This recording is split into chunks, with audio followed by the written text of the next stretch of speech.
So my story is super interesting, and so many people say this, no one's story is truly linear, but my story is 100% not linear at all. Started, if I go way back, it starts with like all kinds of different things, but college I really was pursuing law. I wanted to go to law school and be an attorney. Throughout college, I also thought about lots of different things like behavioral analyst for the FBI, like in Criminal Minds, but then there's some crazy stuff you see that I don't want to see. After college, I was pursuing going to law school, got into law school, and I started interviewing attorneys just to figure out, what kind of law was I interested in, and had a really interesting conversation with an attorney who pretty much turned me off of law. And I felt very lost because I thought, oh no, now what am I going to do? I graduated and I have no idea what I'm doing with my life. Found student affairs and loved it.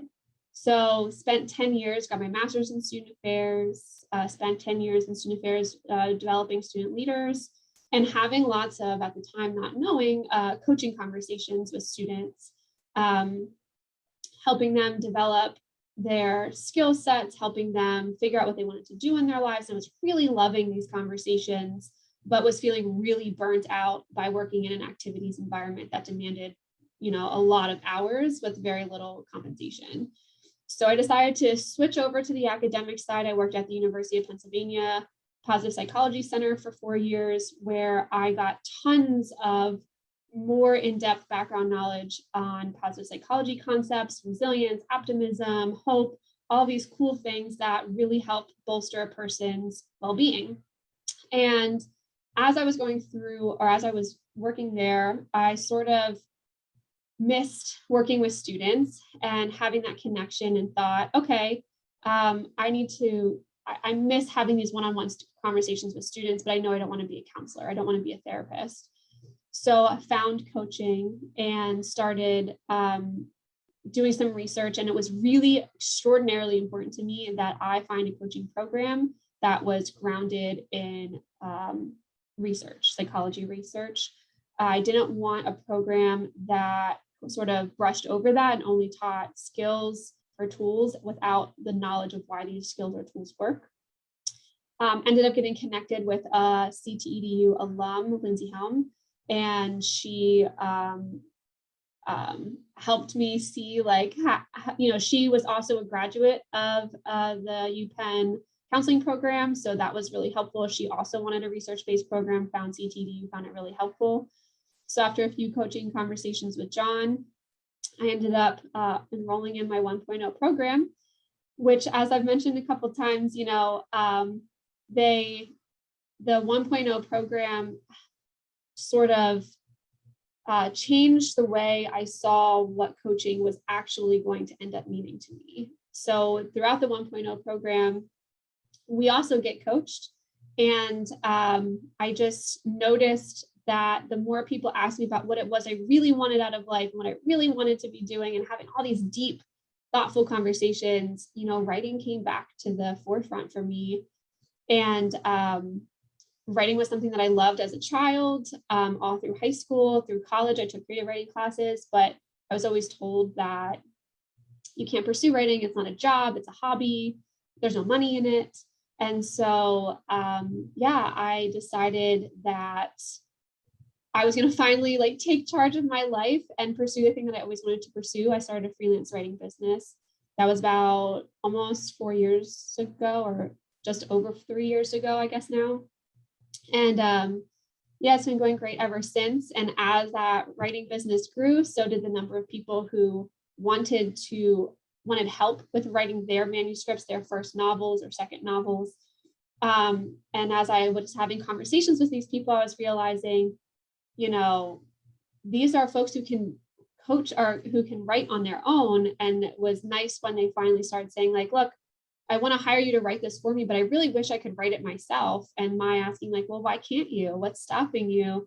And starting to have these coaching conversations brought on a balance of client load that's coaching based that I help them write. They're the writers, they're the people behind the scenes, and I'm just offering sort of the coaching and balance of writing advice behind the scenes. And then I also have my own writing clients as well. So it's been sort of this whirlwind of lots of different things and paths in my life that brought me here. But I'm glad to be here. And at the end of the day, I know I'm doing what I really love now. So that's what's most important. So I didn't initially think that I was going to pursue coaching. I was thinking more of like the counseling route. But I was realizing as I was going through that process that I really didn't want to, like, I tend to like be really empathetic, and I was practicing with folks and was starting to like really feel sad a lot, because a lot of counseling conversations center around, maladaptive things. And I really wanted to help people move forward as opposed to sort of helping people out of something. So I started doing some research and seeing what was out there, and I started hearing about coaching, and I was a little bit skeptical about it, but met with Lindsay Helm, who is also a CTEDU grad, and she talked just about how much it had changed her. And she also came from a counseling background, which was really helpful. And so I was like, okay, let's do this. I worked in higher ed for a really long time, and I thought, I want to work with students, especially students in transition from college into, what we call the real world. And that's sort of how my coaching journey began.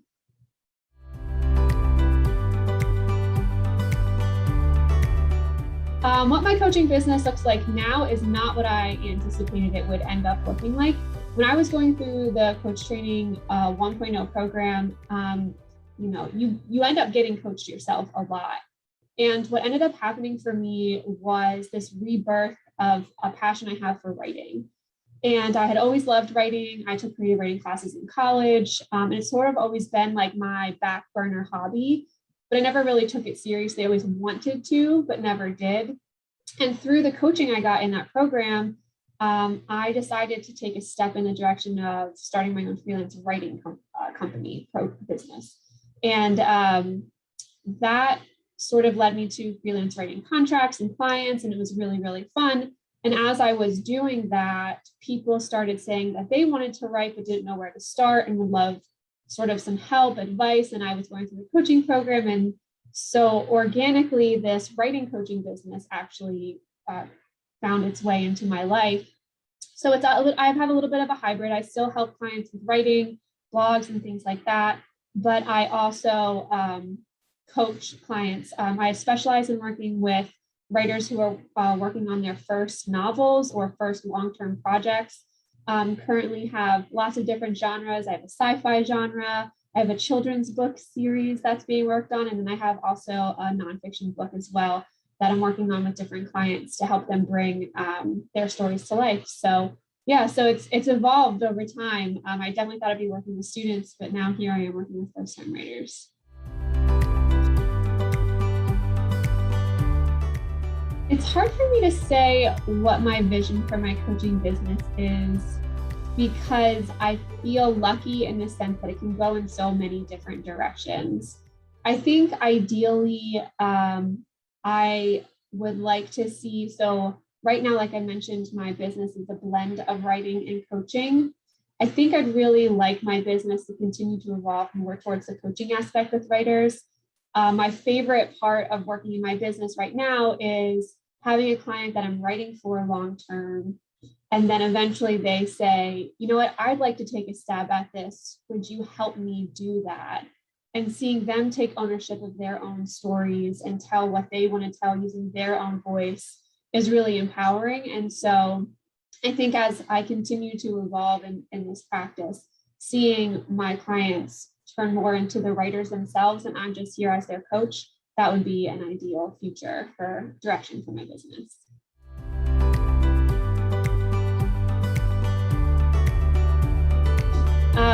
So for anyone who's looking to become a coach, I think one of the most important things to know is that this is not an overnight success business. I think there's a lot of people out there who sell it like that, oh, if you become a coach, you have flexibility and you're going to make a ton of money and you're going to do all these amazing things. And that's absolutely out there for anyone who wants it. It just doesn't happen overnight. And I think that's sort of the fallacy of it. And so I've seen some people who have said, oh, I have a 6 month trajectory. I'm going to get my coaching and then I'm going to start my own business and quit my job. And I just feel like my advice would be to, if 6 months is the time limit you're giving yourself, making sure that you're putting everything in place to be successful, doing the research to know how many clients do you need to not only carry, but hold, maintain, retain for yourself, that you can sustain yourself long term. I've seen a lot of coaches who want to jump right in and then they don't have all of these things in place first. So some of the research that I've done says that it can take between 2 to 3, 4, even sometimes 5 years to really establish yourself as a strong coach. And so give yourself that time, be gracious with yourself, and understand that this is a process just like any other, that if you want to do it the right way, building your skill set, building your knowledge, and building your client base is going to take time, and that's okay.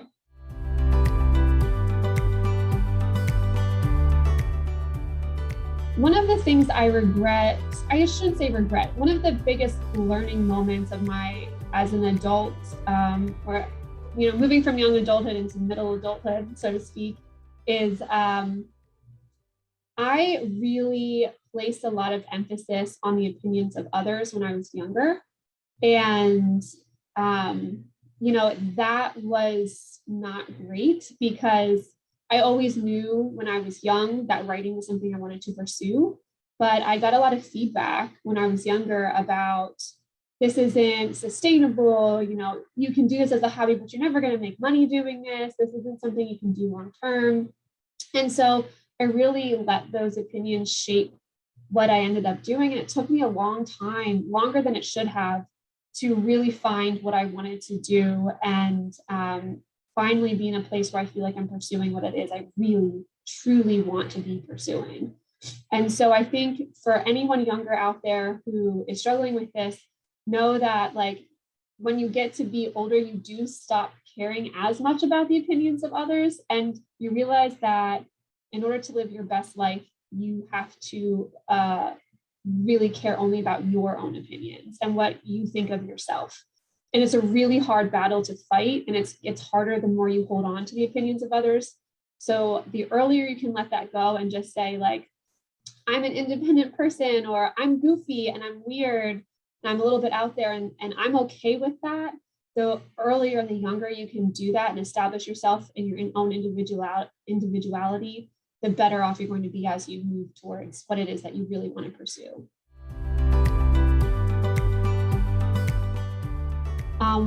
So I'm one of the coach trainers at CTEDU, and one of the things I always talk to my classes about is that anything that you can ask that brings about self-awareness is adding value to the conversation. And I think self-awareness is really important.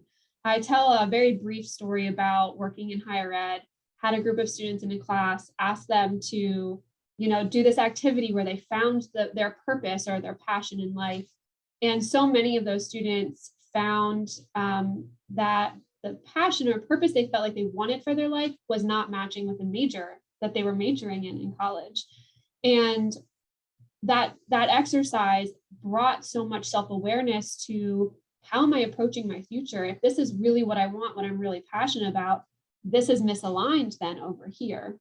And so I think coaching, having the goal of bringing self-awareness is so key, because if you are not self-aware, how do you know that the goals that you've set for yourself are the right goals to be pursuing? So that's how I feel like coaching brings about such a different perspective or lens to look at life through, because you need self-awareness.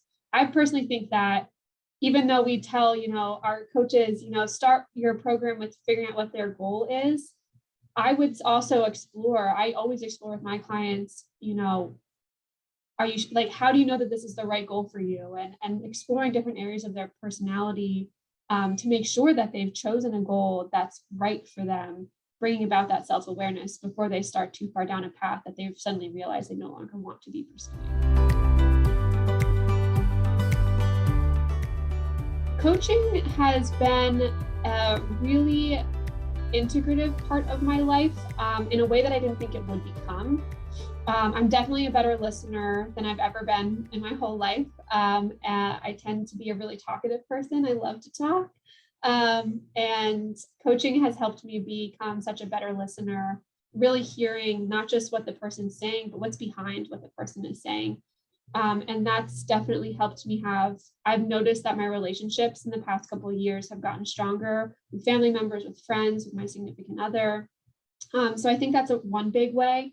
And then from the receiving end of coaching, just going through the 1.0 program and being coached and rediscovering my passion for writing. And now I have this awesome freelance side business that would not have been possible without, the conversations and coaching conversations I had around what is it that I really want to be doing and what should I really be pursuing, that self-awareness that I got from that.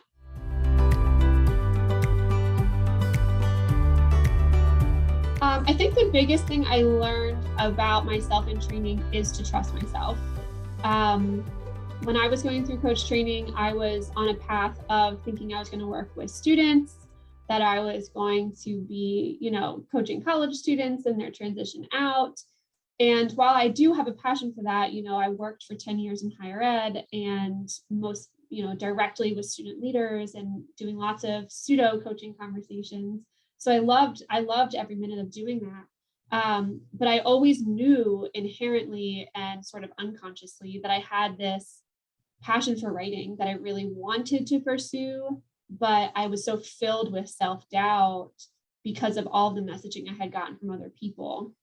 So going through the coach training process really helped me realize that, I can trust myself and it's okay to believe in myself even. I think we live in a society that sometimes tells us that if you believe in yourself too much, that you're seen as having a big ego, or maybe you're a little bit selfish or self-centered. But what I found through the coaching program was that believing in myself just meant that I was able to believe in others as well and help them believe in themselves to accomplish their goals. So it was a really important process for me to go through that it was like the best thing I didn't know I needed. And so that's what I learned.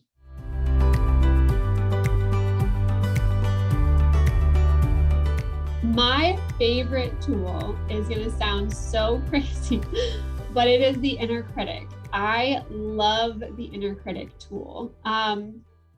I think part of the reason why I love the inner critic tool so much is part of my journey includes continuously therapy. I suffer from anxiety. It's much more under control now, thanks to therapy and to coaching. But through both coaching and therapy, there's they talk about these inner dialogues that you have with yourself. And as I've mentioned, I was filled with self-doubt around writing and still sometimes do, grapple with self-doubt.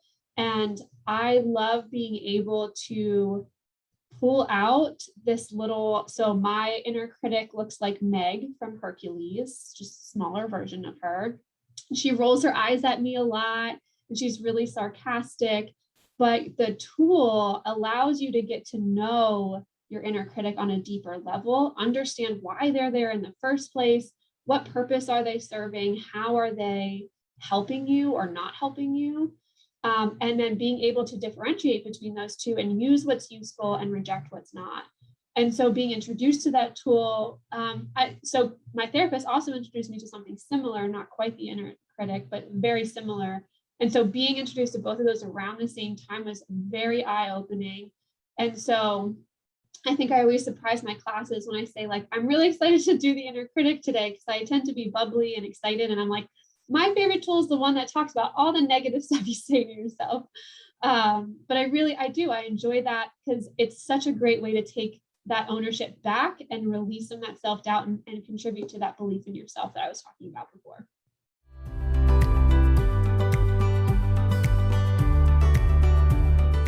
So, as I've mentioned before, Coach Training EDU is sort of the reason that so it wasn't that I was never going to do a coaching business. But I do sometimes wonder if I had stayed the course and only went for coaching college students, if I would have ever gotten to where I am with a coaching business at all. So the CTEDU program itself, being coached, being a part of a program that allows that space for practice coaching so you can get to know other coaches and we helped each other, allowed me to realize that I want to be a writing coach, sort of organically coming to that conclusion through finding, redefining my passion for writing. And so I know inherently that had I not gone through Coach Training EDU's program, I never would have followed my dream of writing, or maybe it would have just taken a lot longer. But I don't think I would have ever started the freelance writing business when I did, which means I wouldn't have gotten the clients who asked me to coach them when I did. And so, I know I wouldn't be here if it wasn't for Coach Training EDU. I think the people who have been the biggest influences in my life are often fictional characters, which I think to some extent speaks to my love of writing, because I love like character development and being able to develop characters that influence people. But I think I've always felt like, this is a little embarrassing, but it's the honest truth.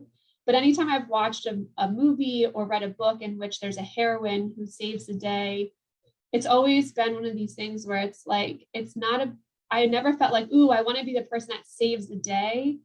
But watching women, especially women in these stories, strong women, own their truths, like knowing who they are and not going with the crowd.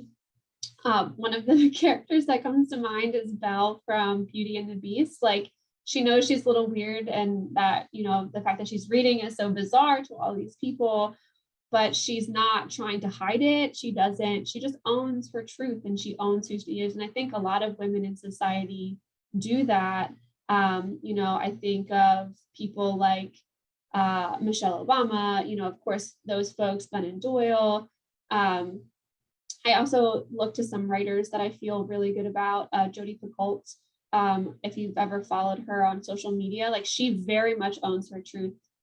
She's not afraid of the criticism that she gets from people who disagree with her. And I've seen some pretty harsh criticism that she's handled with complete elegance and grace. And I think that's the type of person that I strive to be like. So I don't tend to like idolize any one person, but I think there's a collection of that sort of a grouping of women who own who they are, who they want to be, and they're not allowing society to tell them that they need to go anywhere else. I think that's how I've been influenced.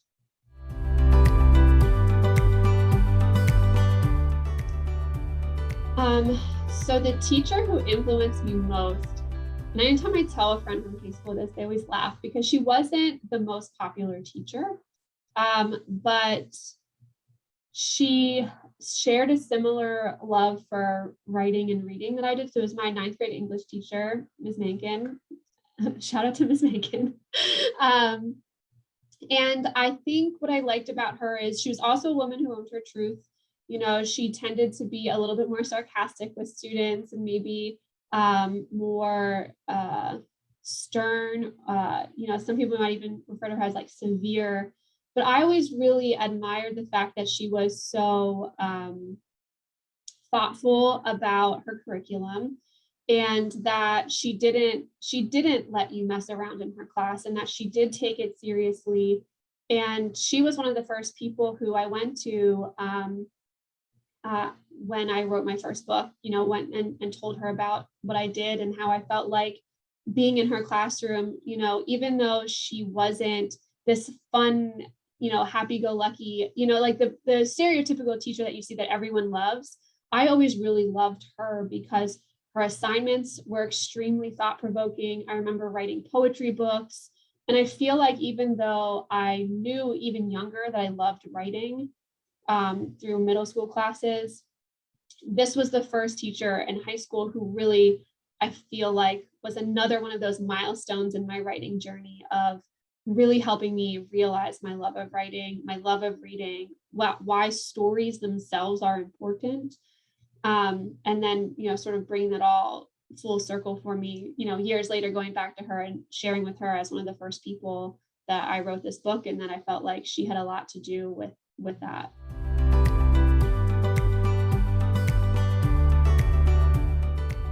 The best advice I can give to someone starting a 1.0 program is to be open-minded. I was probably one of, if not the most skeptical person in my 1.0 class. I think coming from a counseling background, there's so many misconceptions about coaching out there. And I knew that I didn't want to do counseling. This felt like the only thing that there was. And so it was sort of like, I'm going to pursue this and see how I like it. And I think because I had some of these, I brought some of these preconceived notions into the program with me. The first couple of weeks were a little bit more rocky than they probably needed to be, because I think even though I didn't want to admit it then, looking back, I think I still, for some reason, had some resistance to like, this can actually work. Like, this is actually a thing that can work, that can help people. And now seeing it myself, and it took me a couple of weeks into the program to see it myself, that I started to come around and be like, okay, this is working, this stuff is real, and it's really important that I be more focused on it. So, really just being open-minded.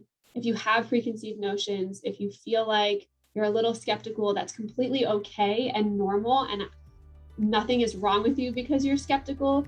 But I would challenge you to set aside that skepticism and be open to your trainers. Let them teach you how these things work, because once you see it for yourself, at least I felt silly at some point being like, oh, wow, I was super resistant, when this is all really impactful stuff, and it's all grounded in the research.